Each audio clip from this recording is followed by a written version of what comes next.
నామినేషన్ల ప్రక్రియ ప్రారంభమై లోక్సభ ఎన్నికల వాతావరణం వేడెక్కుతున్న నేపథ్యంలో అనుక్షణం అప్రమత్తంగా ఉండాలని బీఆర్ఎస్ భావిస్తోంది. పార్టీ అభ్యర్థులుగా ఖరారు చేసిన అభ్యర్థులు కొందరు చివరి నిమిషంలో ఇతర పార్టీలో చేరటాన్ని దృష్టిలో పెట్టుకుని ఈ నిర్ణయాన్ని తీసుకుంది. ఎక్కడ అభ్యర్థులు చేజారిపోకుండా చూడాలని, ఒకవేళ ఎక్కడైనా పార్టీ అభ్యర్థులు నామినేషన్ల దాఖలలో ఇబ్బందులు ఎదురైతే వెంటనే ప్రత్యామ్నాయ అభ్యర్థులను బరిలో దించేందుకు అవసరమైన ఏర్పాట్లను చేసింది.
నామినేషన్ల ప్రక్రియ ప్రారంభమై లోక్సభ ఎన్నికల వాతావరణం వేడెక్కుతున్న నేపథ్యంలో అనుక్షణం అప్రమత్తంగా ఉండాలని బీఆర్ఎస్ భావిస్తోంది.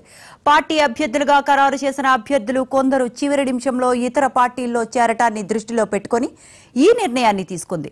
ఎక్కడ అభ్యర్థులు చేజారిపోకుండా చూడాలని, ఒకవేళ ఎక్కడైనా పార్టీ అభ్యర్థులు నామినేషన్ల దాఖలలో ఇబ్బందులు ఎదురైతే వెంటనే ప్రత్యామ్నాయ అభ్యర్థులను బరిలో దించేందుకు అవసరమైన ఏర్పాట్లను చేస్తోంది బీఆర్ఎస్.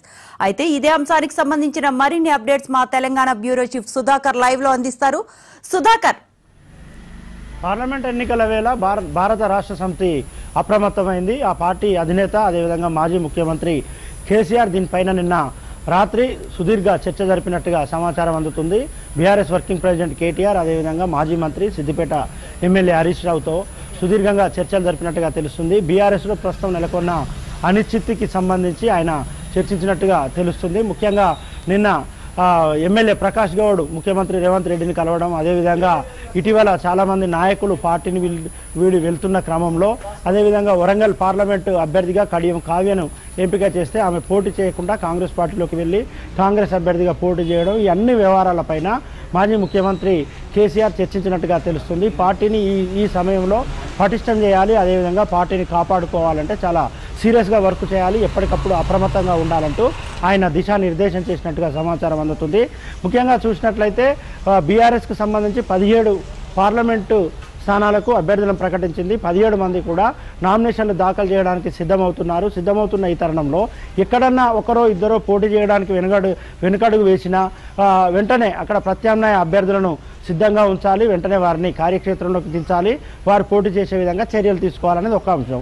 అదేవిధంగా సాంకేతికంగా ఎక్కడైనా నామినేషన్లు సాంకేతిక సమస్యలు ఏర్పడి నామినేషన్ తిరస్కరణకు గురయ్యే అవకాశం ఉంటే అక్కడ వెంటనే జాగ్రత్తలు తీసుకోవాలి, ఇక్కడ డమ్మీ అభ్యర్థులతో నామినేషన్లు వేయించాలి, అప్పుడు వారే అసలైన అభ్యర్థులు అవుతారు. ఈ అంశాలన్నింటినీ పరిగణలోకి తీసుకోవాలి.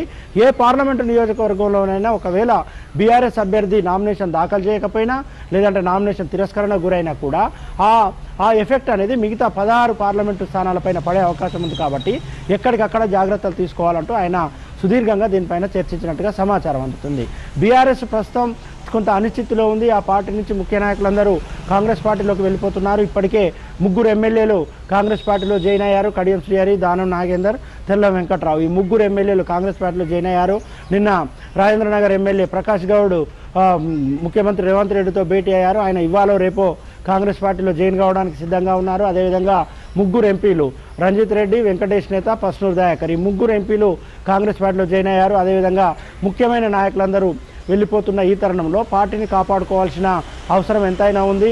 ఈ పార్లమెంట్ ఎన్నికల్లో ఖచ్చితంగా బీఆర్ఎస్ అనేది గట్టి పోటీనివ్వాలి, కొన్ని స్థానాలను గెలుచుకోవాలని మాజీ ముఖ్యమంత్రి కేసీఆర్ భావిస్తున్నారు. అందుకు అనుగుణంగానే ఆయన అన్ని ఆదేశాలను అదేవిధంగా అన్ని అంశాలపైన కేటీఆర్కి హరీష్ రావుకు దిశానిర్దేశం చేశారు. వారిద్దరూ తెలంగాణ రాష్ట్ర వ్యాప్తంగా పర్యటనలు చేస్తారు, అభ్యర్థులతో ఎప్పటికప్పుడు మాట్లాడతారు, ముఖ్యమైన నాయకులకు సలహాలు సూచనలు ఇస్తారు. పార్లమెంటు సంబంధించి ఒక్కో పార్లమెంటు పరిధిలో 7 అసెంబ్లీ నియోజకవర్గాలు ఉంటే అసెంబ్లీ నియోజకవర్గానికి ఒక ముఖ్యమైన నాయకునికి ఇప్పటికే ఇన్ఛార్జిగా ఇచ్చేశారు. ఆ ఇన్ఛార్జీలు ఎమ్మెల్సీలు ఉన్నారు, మాజీ ఎమ్మెల్యేలు ఉన్నారు, కొంతమంది ఎమ్మెల్యేలు ఉన్నారు, ముఖ్యమైన నాయకులందరూ ఉన్నారు. వారితో ఎప్పటికప్పుడు టచ్లోకి వెళ్తారు, వారితో మాట్లాడతారు. ఇదంతా ఒక వ్యవహారం అయితే కేసీఆర్ కూడా రోడ్ షోలు చేయాలి, అదేవిధంగా బస్సు యాత్ర చేయాలి, కార్నర్ మీటింగులు పెట్టాలి, అదేవిధంగా పొలం బాట కార్యక్రమాన్ని చేపట్టాలని భావిస్తున్నారు. ఎందుకంటే మండు వేసవిది, పంటలు చేతికొచ్చే సమయంలో కొంత నీటికి ఇబ్బంది ఉంది, సాగునీరుకి ఇబ్బంది ఉంది, అదేవిధంగా కొన్ని చోట్ల తాగునీరు కూడా ఇబ్బంది అవుతుంది. కాబట్టి ఎలాగూ బస్సు యాత్ర ద్వారా తెలంగాణ రాష్ట్రం అంతా పర్యటించాలని కేసీఆర్ అనుకుంటున్నారు. కాబట్టి అక్కడక్కడ పొలం బాట కార్యక్రమం పేరుతో ఎండిపోయిన పంటలను పరిశీలించి ఆ రైతులతో మాట్లాడి రైతులకు భరోసా కల్పించే ప్రయత్నం చేయాలి. At the same time bus యాత్ర ద్వారా ఎన్నికల ప్రచారాన్ని నిర్వహించాలనుకుంటున్నారు. కాబట్టి కేసీఆర్ క్షేత్రస్థాయిలోకి బలంగా వెళ్ళినట్టయితే, కేసీఆర్ క్షేత్రస్థాయిలోకి విస్తృతంగా పర్యటనలు చేసినట్లయితే అది పార్టీకి లాభిస్తుందని భావిస్తున్నారు.